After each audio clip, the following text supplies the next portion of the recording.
মাত্র ২৭ বছর বয়সেই না ফেরার দেশে পাড়ি জমিয়েছেন ভারতীয় অভিনেত্রী অনন্য রাজ। গত ১৫ জুলাই তার মৃত্যু হলেও বিষয়টি প্রকাশ্যে আসে প্রায় ১ মাস পর। রোববার অভিনেত্রীর সামাজিক যোগাযোগ মাধ্যমের অ্যাকাউন্ট থেকেই তার মৃত্যুর খবর নিশ্চিত করে পরিবার। অভিনেত্রীর এমন অকাল মৃত্যুতে ভারতের বিনোদন অঙ্গন ও অনুরাগীদের মাঝে নেমে এসেছে শোকের ছায়া।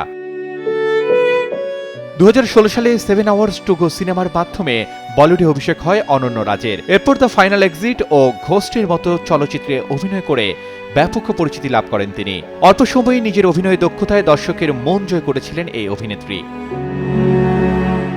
মৃত্যুর দিন সামাজিক মাধ্যমে নিজের শারীরিক অসুস্থতা ও মানসিক বিপর্যয়ের কথা জানিয়েছিলেন অনন্য।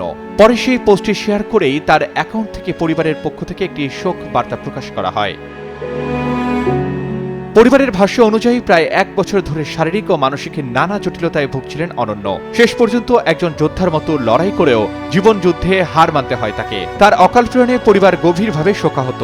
একই সঙ্গে অনন্যার আত্মার শান্তি কামনা করে এই কঠিন সময়ে সবার কাছে ব্যক্তিগত গোপনীয়তা বজায় রাখার অনুরোধ জানানো হয়েছে।